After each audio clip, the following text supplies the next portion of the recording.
Nothing like the smell of a nice magnolia flower. And this goes out to my friend Jack. And what's up with all you rail fans? Well, we had quite a stormy overnight and into the early morning that dumped a lot of rain. As you can see, especially over there in the lower left, the sky really opened up. Well, as you can see underneath the tree in general, there's nowhere to stand unless you like to get your shoes wet. After a quick stop at the post office, I decided to try my luck to see if I will catch anything. All was quiet, but my radio did crackle a bit for the SNA. But also I wasn't too sure if it was to my north or to my south. Red signals did occupy any northbound traffic here and Lineville. And, never mind, I stand corrected. Lineville is waking up, so not sure who it's going to be, but I'm still hearing scratchy chatter on the SNA. Some quick reflexes and I'm looking down towards Highway 52. I didn't even hear this guy get in the Pelham block. Well, we get some auto racks, some loaded ones, and I think this is M224 coming from that auto distribution center near LaGrange, Georgia.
Dispatch got on the horn with M645 as well as that foreman of a nearby track work location. My time here was going to be numbered because, well, look at that sky. That is ominous. When that system got closer, I realized how bad it was, like how much rain was dumping. So, grabbed my camera, ran to the car, and then brought the car around in hopes of catching this train in the rain. I made one big error though. Once the train came by, yeah, it did. on the SNA, not the line bill, even though I got a nice shot of this rushing water going by the tracks. Well, you can't win them all. Anyway, I'm out of here, but I will be here the next day. Stay tuned.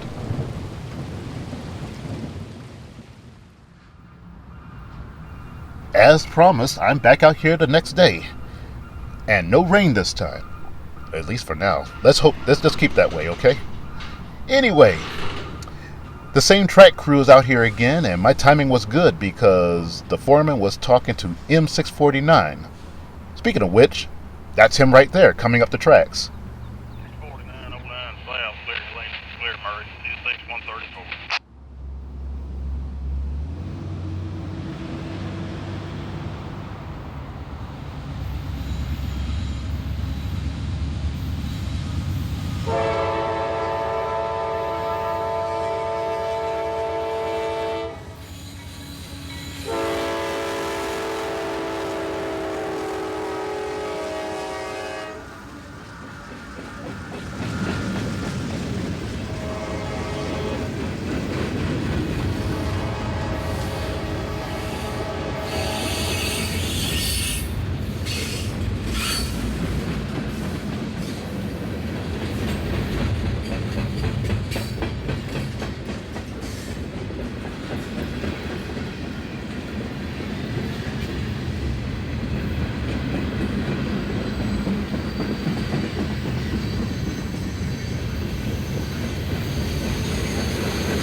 As it slowly works its way through the work location and on its way towards Alabaster and points south, I did hear another horn, and it was definitely in Helena. I heard clear North End Pelham, and here comes some intermodal, I-141. And I think this is the first time I've seen this train.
141 was not even out of the Pelham block yet, and already Lee Street was showing a clear signal for northbound.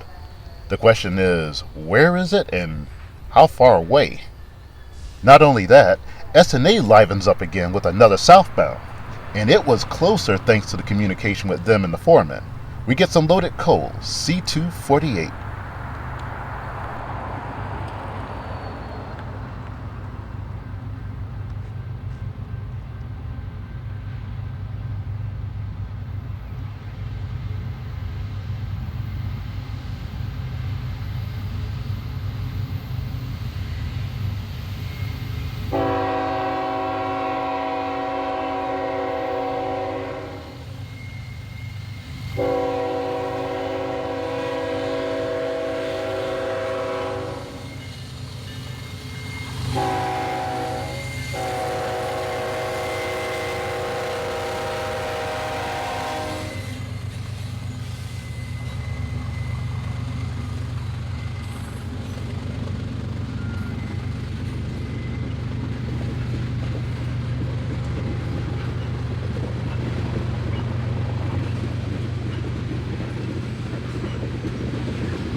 And back to the other set of tracks under this nice tree that I usually sit under, right next to Donut Joe's.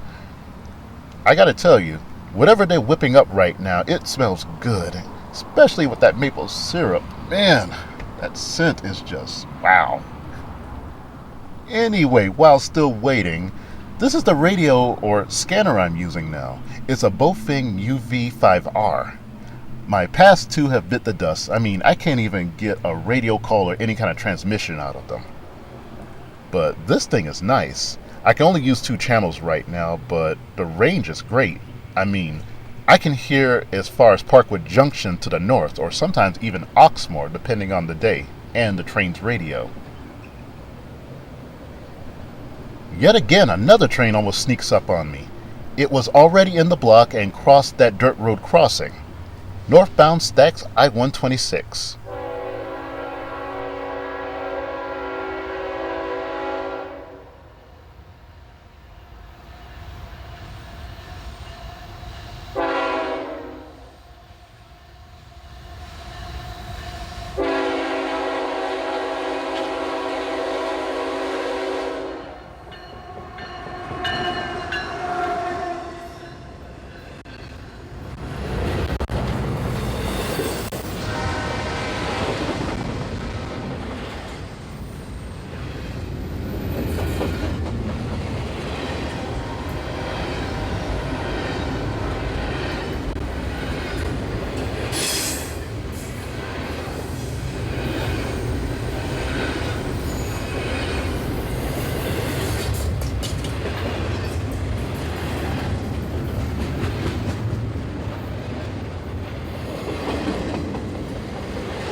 Funny, I usually catch this train in the late mornings while out here. But always remember that freight trains do not have a schedule. Once they're put together and ready, then, well, they're ready to go. As for me, I'm about to go, so here in Pelham at Donut Joe's, milepost A&J 959.54 on the Lineville sub. Thanks for watching. Until the next milepost.